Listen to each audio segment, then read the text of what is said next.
Hello friends, हम study करने जा रहे हैं ओम्स लॉ। बहुत बेसिक सा लॉ है ये, बट इसकी ज़रूरत हमें पड़ती है इलेक्ट्रिक सिस्टम के बहुत सारे नेटवर्क्स को एनालाइज करने के लिए, या आप कह सकते हैं कि बहुत सारे और भी लॉज होते हैं जिनको आप ओम्स लॉ की मदद से सॉल्व कर सकते हैं या उनको स्टडी कर सकते हैं, एनालाइज कर सकते हैं। तो फर्स्ट ऑफ ऑल हमारे पास होना क्या चाहिए, अगर आप एक प्रैक्टिकल सेटअप चाह रहे हैं कि आप ओम्स लॉ को वेरीफाई कर सकें, तो हमारे पास होना चाहिए एक सोर्स। आपके पास एसी या डीसी कोई भी सोर्स हो सकता है। डीसी सोर्स मीन्स लेट से बैटरी हमारे पास है। हमारे पास होना चाहिए एक लोड जो कि इलेक्ट्रिक एनर्जी को कंज्यूम करता है, और हमारे पास होना चाहिए लोड और सोर्स इन दोनों को आपस में कनेक्ट करने वाला कोई कंडक्टर। तो यहाँ पर एक चीज़ नोट करने की है कि अगर हम कहें कि the basic and necessary condition for current to flow in any network is we should have three things. The first of all, there should be a source, there should be a load, and there should be a connection or conductor between source and load। यहाँ पर हम ले रहे हैं load की जगह कोई electric lamp, bulb कोई हो सकता है ये, अदरवाइज कोई भी लोड आप यूज़ कर सकते हैं। हमारे पास एक इलेक्ट्रिक मोटर हो सकती है, आपके पास कोई रेजिस्टिव हीटर हो सकता है, या कुछ भी और कोई भी कंपोनेंट जो कि इलेक्ट्रिकल एनर्जी को कंज्यूम करता है। तो हम करेंगे क्या, आप जैसे ही लोड में करंट फ्लो करना शुरू करेंगे, उसके बाद आप सोर्स से वोल्टेज की वैल्यू को वेरी करवाना स्टार्ट करते हैं। तो वेरी करने के बाद आपके पास कुछ प्लॉट आता है, कैरेक्टरिस्टिक्स आता है, जो कि आपको ओम के लॉ को वेरीफाई करने में हेल्प करता है। तो लॉ क्या है, इसकी जो डेफिनेशन बनती है, डेफिनेशन इसकी ये है कि अगर किसी कंडक्टर की फिजिकल कंडीशंस को आप अनचेंज रखो, तो उस कंडक्टर के थ्रू पास होने वाला जो करंट है वो उस कंडक्टर के एंड्स पर लगाए गए पोटेंशियल के डायरेक्टली प्रोपोर्शनल होता है। If all the physical conditions are remain unchanged, then the current passing through the conductor is always proportional to the value of potential applied at the ends of a conductor or a particular conductor। तो यहाँ से अगर मैं इसको लिखूंगा mathematically, तो मेरे पास आ जाएगा I is proportional to V। I is proportional to V। I is proportional to V, ये आपके पास एक इक्वेशन इसकी आई। अब हमें करना क्या है, सेकेंड इक्वेशन हमें एक बनानी है।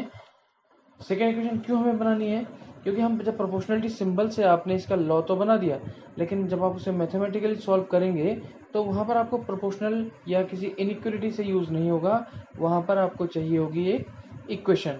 और अगर मुझे इस प्रोपोर्शनल इक्वेशन को, इन इक्वेशन को, इस प्रोपोर्शनल रिलेशन को एक इक्वेशन में सॉल्व करना है, इक्वेशन में कन्वर्ट करना है, तो मुझे एक कांस्टेंट की ज़रूरत पड़ेगी। तो वो कांस्टेंट कहाँ से आएगा, अब आप जानते हैं कि आपके पास एक टर्म होती है रेजिस्टेंस। किसी भी इलेक्ट्रिकल कंडक्टर में आप बात करते हो रेजिस्टेंस की, तो रेजिस्टेंस क्या है, वो एक प्रॉपर्टी है जिसकी वजह से कि करंट को कोई अपोजिशन फील होता है। तो हमारे पास रिलेशन आता है, जो करंट आप फ्लो करवा रहे हैं, करंट जो सेटअप हो रहा है, वो इन्वर्सली प्रोपोर्शनल होता है उस सिस्टम के या उस कंडक्टर के रेजिस्टेंस के। तो मेरे पास इक्वेशन आ जाएगी I is proportional to 1/R और I is inversely proportional to R। अब यहाँ पर R जो है ये कांस्टेंट है। कांस्टेंट क्यों है, क्योंकि आप जानते हैं कि आपके पास R क्या होता है, R इज इक्वल टू है रो L/A, जहाँ पे कि रो है आपके पास रेजिस्टिविटी, L है आपके पास लेंथ ऑफ द मटेरियल जिसको आप कंडक्टर की तरह यूज कर रहे हैं, A is area of conductor, जिस भी कंडक्टर में आपने करंट फ्लो करवाया है उसका क्रॉस सेक्शनल एरिया ये है। तो किसी एक प्रैक्टिकल की अगर मैं बात करता हूँ, तो उस प्रैक्टिकल के अंदर, उस प्रैक्टिकल के ड्यूरेशन में आप जिस मटेरियल को यूज़ कर रहे हो वो चेंज नहीं हो रहा, इसलिए आपके पास रो कांस्टेंट हो जाएगा। आप उसकी लेंथ या उसका क्रॉस सेक्शनल एरिया भी चेंज नहीं कर रहे हो, इसलिए ये दोनों भी आपके पास कांस्टेंट हो गए। तो अल्टीमेटली जो आर आपके पास वैल्यू थी, रेजिस्टेंस की वैल्यू थी, वो भी कांस्टेंट बन जाती है। तो अब मेरे पास हो जाएगा ये 1/R एक कांस्टेंट की तरह मैं इसको ट्रीट कर सकता हूँ।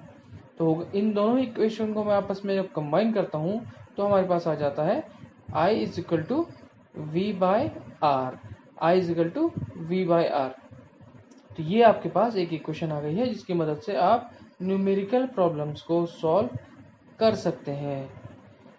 समटाइम्स अगर मैं किसी सर्किट में किसी पॉइंट के बीच में, आपको एक से ज़्यादा पॉइंट के बीच में अगर कोई ड्रॉप कैलकुलेट करना है तो वहाँ पर भी आप ओम्स लॉ का हेल्प ले सकते हैं। वहाँ पर मैं इसको लिख सकता हूँ, इस इक्वेशन को V is equal to I into R. अब यहाँ पर एक चीज़ ध्यान रखने की है, इसको ध्यान से सुनिएगा।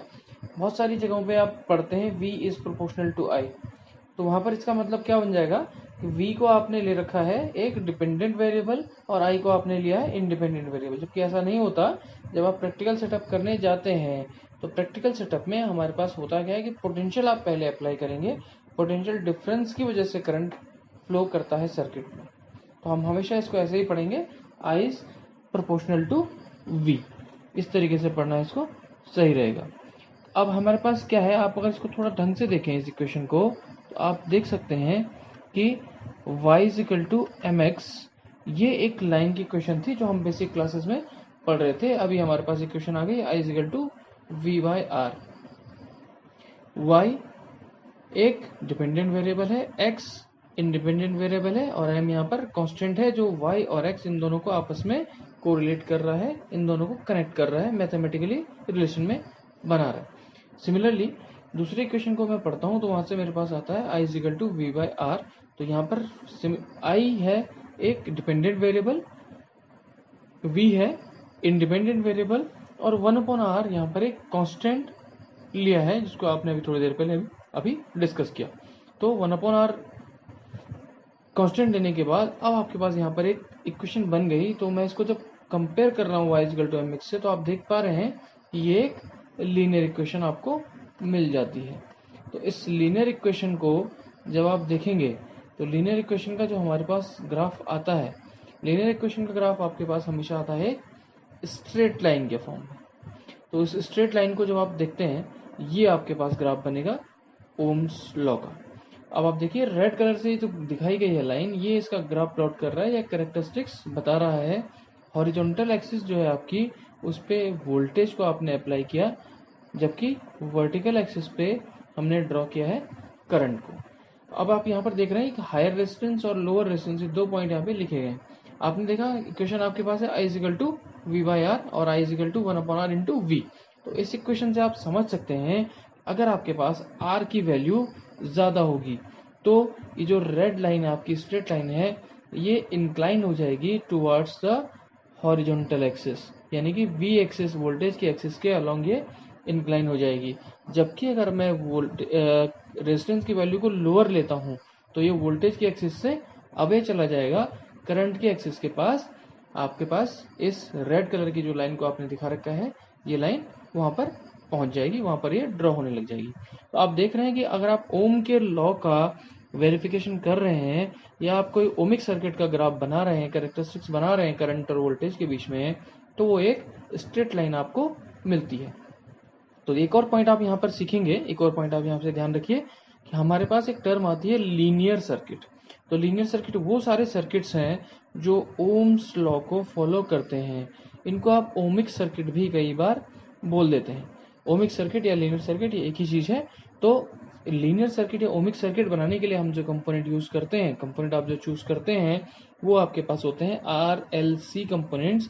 इनमें से कोई भी एक हो सकता है या कोई दो का combination, let's say RL, LC, LR, RC या RLC, LRC, कोई भी आप इनमें कॉम्बिनेशन यूज़ कर सकते हैं। वो आपको एक ओमिक सर्किट या एक लीनियर सर्किट प्रोवाइड करेगा।